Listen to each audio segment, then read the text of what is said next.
Hi everybody, my name is Mr. Stoffer. Welcome to your first day at Joe McLean High School. I'm so excited to have each and every one of you. Real quick, I just wanted to go over our classroom and course syllabus. Moving into Civics and Economics for some of you cyber kids that aren't going to be here, as well as those of you who are not going to be here on the alternative day. So cohort number 2, you would not be here. So I would expect you to watch this, and it's just an introduction to the course. You can find it on Schoology under the first day. As I'm looking here, the first day is going to be that you guys are going to be in here is August 25th. So we'll literally say under week 1, August 25th, course syllabus, and kind of talk to that. So just like I do for every one of my classes, welcome to Civics Economics. I'm so excited to have each and every one of you this year in my class, and I look forward to the fun-filled year I know is ahead of us.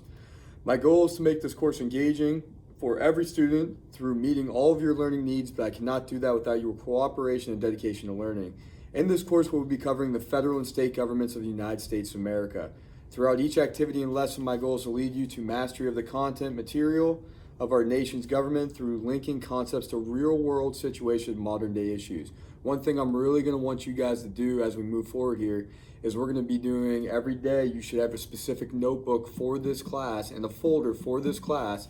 And what I expect you to do is to, every day we'll have a bell ringer, and every day your bell ringer will be looking on the Erie Times News app. You will have to download that on your iPad and through your iPad. I will post the password and the username, and Erie Times News is very nice to us, and they allow us to freely download their app. So that will be, you can find it in self-service as well.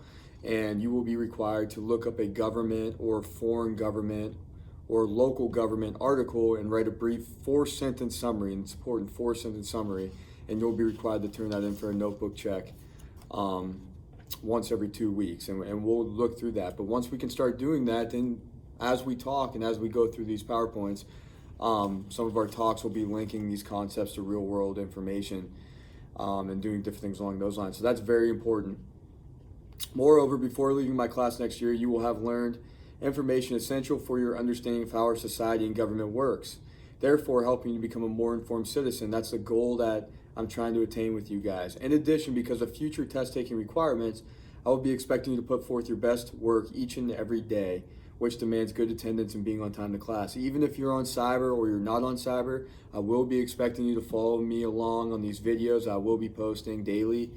And watching them. If you're not in class, you will be expected to watch it. If you're on cyber, you should be watching these, okay? Because some of the things on the test that are on the test aren't always going to be on the PowerPoint. You'll have to watch the videos for it and go, "Well, Mr. Stoff, you never taught that," but I will be teaching it. So that's why it's very important that you do follow along on this.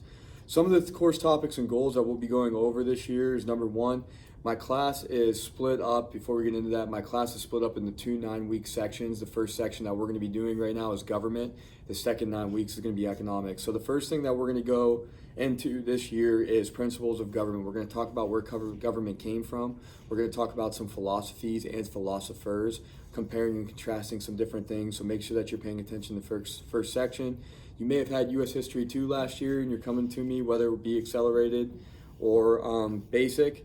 This is a requirement to graduate from Joe McLean High School, so I'm expecting you to be on top of things and do it right, okay? So principles of government is the first thing we're going to go over. Like I said, origins of American government, the Revolutionary period. We're not going to so much talk about the war. We're going to talk about the government side and how we formed our government and what allowed these people to do it and where it came from. We're going to talk a little bit about the Magna Carta and the English Bill of Rights and the Mayflower Compact, and we were historians ourselves and how we got to be that. Number 3, the Bill of Rights and Amendments. After we talk about our Constitution in Chapter 2, I'm going to talk about some of your rights. You should know the Bill of Rights in numbers 1 through 27. We're going to go over that, and you're going to know it. We're going to dissect them, and we're going to look into that. Number 4, House of Representatives and the Senate. Have a couple fun activities that we're going to do with that. I'm going to turn you guys into the Senate. You're going to create your own bills and laws and how a bill becomes a law, and that's very important. The judicial branch, number 5, we're going to talk about the steps of the court system, how you reach the Supreme Court, what are some of the civil and criminal laws that go into the court system. We'll take a look at some different scenarios and different things along those lines. And then finally, last but not least, the whole checks and balances process of the government will come together when we look at Chapter 7, the presidency. If we can get to that point, the presidency is very interesting. What can the president do or not? And we know in November here we're having another presidential election, and that's a huge thing. Your course is going to fall on that, and we're going to be talking about that on the way. And that's why it's important that we, in this unusual time, we really keep up on that. The second 9 weeks of the course is economics. What is economics is going to be the first chapter. Macro and microeconomics, we're going to take a look at the difference and what makes an economic system go. Number 2, chapter 2, economic systems in the American economy. We're going to take a look at the 4 different economic systems, how we have a mixed market system, and what goes into that. Number 3, economists and economic models. We'll take a look at some economic models. I have some activities for you, including global warming. Major League Baseball uses a thing called sabermetrics, very interesting, and a good thing to take a look into. I think it's kind of fun as well. Number 4, you're going to turn into a consumer. I'm going to compare and contrast some different things. Going to turn you guys into off-brand and name brand shoppers, meaning that we're going to compare everything when we shop. What are the questions that we do? How much effort should we look into researching something? How much is it worth? When we go and buy a house, how does this come into that? Credit cards and financial institutions. We're going to take a look at credit cards. How do you get a good credit score for yourself? Also, how to get out of debt if we get in too much credit card debt, which is a possibility of how we do that. We're going to look at some Dave Ramsey stuff, and different things along those lines.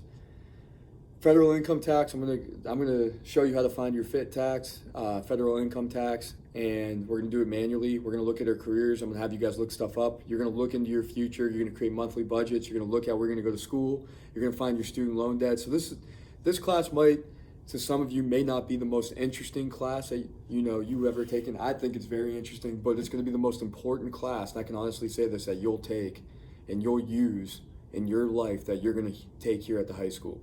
So I think it's very, very important that you do that. Car and housing loans. We're going to look at buying a new or a used car, as well as leasing, compare and contrast some of the advantages and disadvantages of each.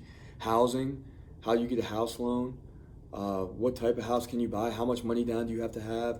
An amortization report will look at how much interest you're actually paying the bank in the first 15 years of your loan. If you're taking a 30-year loan out, it's going to be incredible. How much money you actually pay for a house over a term of 30 years, or if you can actually cut it down to 15, and which one's better for you. Savings in the stock market is going to be the last one if we can get to it. We're going to take a look at some 401ks and 403bs, which are IRAs and Roth IRAs. We're going to take a look into the stock market, investing your money properly. We'll look at some different companies and corporations and how a business does become a corporation. I think you guys will enjoy that. Some text and required supplies. You cyber kids, I'm going to try to get your materials to you as soon as possible, but we do use one textbook, Civics in Practice by Holt, and Economics Today and Tomorrow by Glencoe. So I'm going to try to get you your books as soon as possible. That way you can follow along. All the PowerPoints are based off of the books, so you can have that. Supplies needed for the class. You're going to have to have a writing utensil every day. Don't come to me and say, hey, Mr. Stoffer, I forgot my pencil, especially in today's day and age. You're going to be expected to have a pencil. You guys are young adults. You guys have to be responsible to have that. I shouldn't be bugging you guys to go get a pencil. 3-ring binder with loose leaf paper in it. Specifically cut out a section in the 3-ring binder for my class if you have other classes in it. You will not get credit for your notebook check if there are other classes mixed in with your notebook check. Okay? So if there's other classes mixed in with your bell ringers, how we're doing that, you will not get credit for it. Make sure if you have a notebook, it's just for my class. Make sure you have a folder, it's just for my class. All right, so that's going to be something you have to take note of. Moving on to the back, to the next page. Things you should know in order to pass this class. You have to complete the course with at least a 70% average. A test will fall approximately after each topic covered, and you will have a weekly notebook check, like I said. Stay on top of your current events. We're going to talk about current events a lot. You will have, we don't have a ton of pop quizzes, but you, like I said, will have a test at basically the end of every chapter. And the thing about my class is I really reward effort, meaning that if you do a good job turning your stuff in and doing everything I'm telling you to do, it's going to be very difficult for you to fail my class. I'm here for you guys. I want everybody to get an A. I'll help you in any way I can, but you have to do your part and be responsible. Get things turned in on time. If you fall behind, ask for it. That's your responsibility.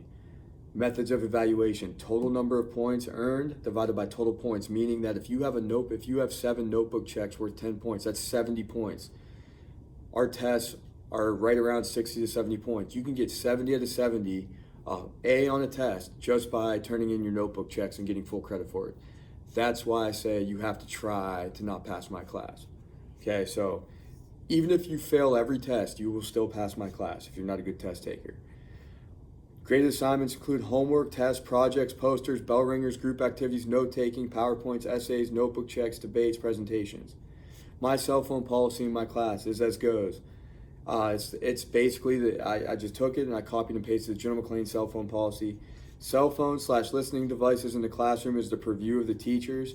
If causing a distraction, teachers will handle them like any other classroom distraction. What does that mean? That means that I fully, by the General McLean School Board law, have the right to do anything when it comes to your cell phone, and you can't really do anything about it.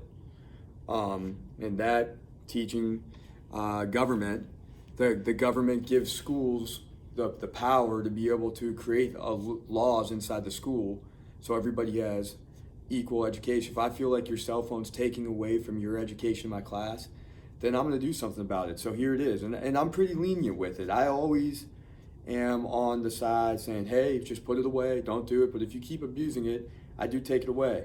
Number one, do not have cell phones out on desks where I can see them. I want it so it's like they're not in class. All right? You have brand new iPads.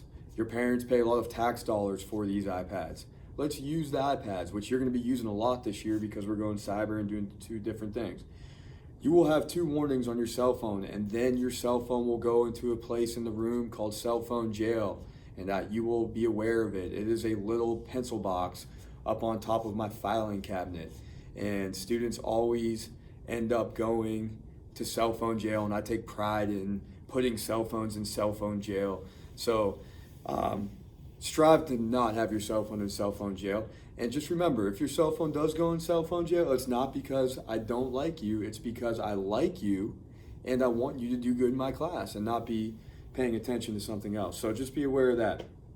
You can't listen to music when permitted by me if you're doing your homework or something along those lines. If you have your cell phone out during the test, it is an automatic 0. I'll take it as if you're cheating, and we'll get squared away on that.